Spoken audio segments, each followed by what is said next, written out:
चलिए अब ध्यान से देखिए किरचॉफ का लॉ। किरचॉफ ने कहा था कि किसी संधि पर मिलने वाली समस्त धाराओं का योग शून्य होता है। ऐसा न नाश दिया कि हम लोग को बुझेबे नहीं किया, तो किरचॉफवा को उलाट के हम लोग अच्छा से सीधा कर देते हैं। कैसे वो व्हीट स्टोन ब्रिज में बोला था P/Q बराबर Q/R, दिमाग काम कर रहा है। अब हम कहते हैं किसी संधि पर मिलने वाली समस्त धाराओं का बीजीय योग शून्य होता है। कौन सी बुझा रहा है इसमें? तो इसका मतलब ये थोड़ी कि आप लोग बकलोल हैं। आप लोग बकलोल थोड़ी हैं, नहीं है ना यहाँ पे आप लोग। चलिए अब ध्यान समझते हैं। किरचॉफ ने कहा था किसी संधि पर मिलने वाली समस्त धाराओं का योग शून्य होता है। उसको शॉर्टकट में समझिए, आने वाली धारा बराबर जाने वाली धारा, काम खत्म। जितना धारा आएगी उतने धारा जाएगी, तो बस संधि पे जीरो हो गया। जैसे जिस स्टेशन पे किसी स्टेशन पर मिलने वाली समस्त ट्रेनों का योग शून्य होता है। कौन चीज समझ में आ रहा है? सीधे को जितना ट्रेन आएगी उतने ट्रेन जाएगी। तो वहां से ट्रेन पैदा होगा क्या? 10 गो आया 10 गो चल गया। वही कौन बोला था? किरचॉफ। जैसे मान के चलिए यहां से ये कोई संधि है, क्या ये संधि है, जंक्शन पॉइंट है यहाँ पे, ठीक है, ये संधि है। देखिए इन संधि पे ध्यान से देखिए, ये धारा ये सबका दिशा दिख रहा है आपको? सबकी दिशाएं दिख रही हैं।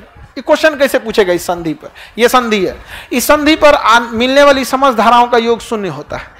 ये नियम मत याद रखिएगा। किरचॉफ के नियमों को बोलिएगा आने वाली धारा बराबर जाने वाली धारा। ऐसे बोलिएगा ना किसी संधि पर मिलने वाली समस्त धाराओं का योग शून्य होता है, तो फिर ये वैज्ञानिक सबके पढ़ने के लिए, हाई प्रोफाइल लोग के लिए। कोई पूछे ना तो धके पकड़ लीजिएगी। किसी संधि पर मिलने वाली समस्त धाराओं का बीजीय योग शून्य होता है। बीजीय योग इसलिए बोलते हैं क्योंकि धारा एक अदिश राशि है। बीमीय योग इसका नहीं हो सकता है, पगला जाएगा वहां पे, छोड़ा के भाग जाएगा यहाँ पे। चलिए ऐसे समझिए ध्यान से।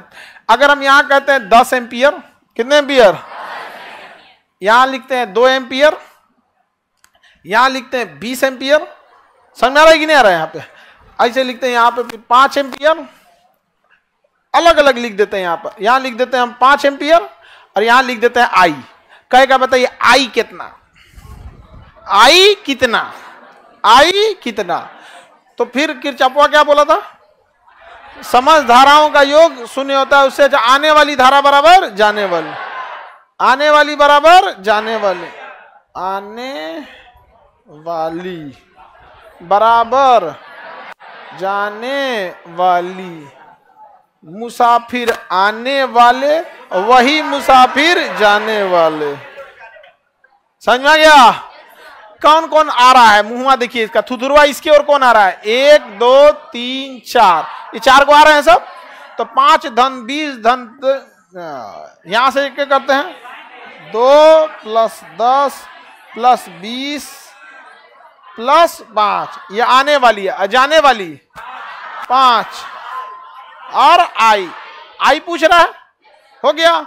आने वाली बराबर जाने वाली। बोलिए कितना हो? तो 37 बराबर 5 + आई का मान पता करना है।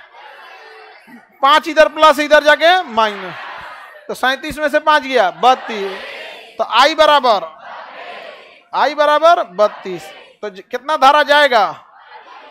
हाँ 32। कितना जाएगा? यानी आई के जगह पे क्या लिख दे? 32। किरचॉफ का था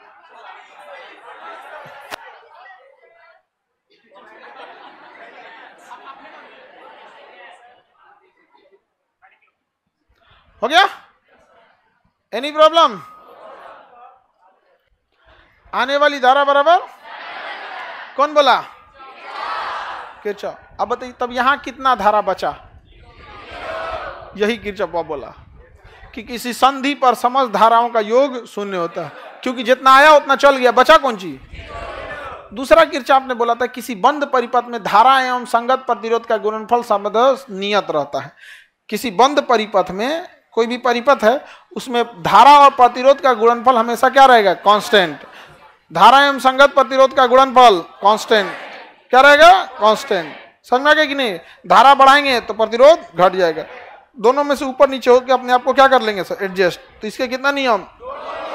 आने वाली धारा बराबर धारा और प्रतिरोध का गुणनफल नियत, धारा और प्रतिरोध का गुणनफल नियत, कांस्टेंट रहेगा। किसका नियम है?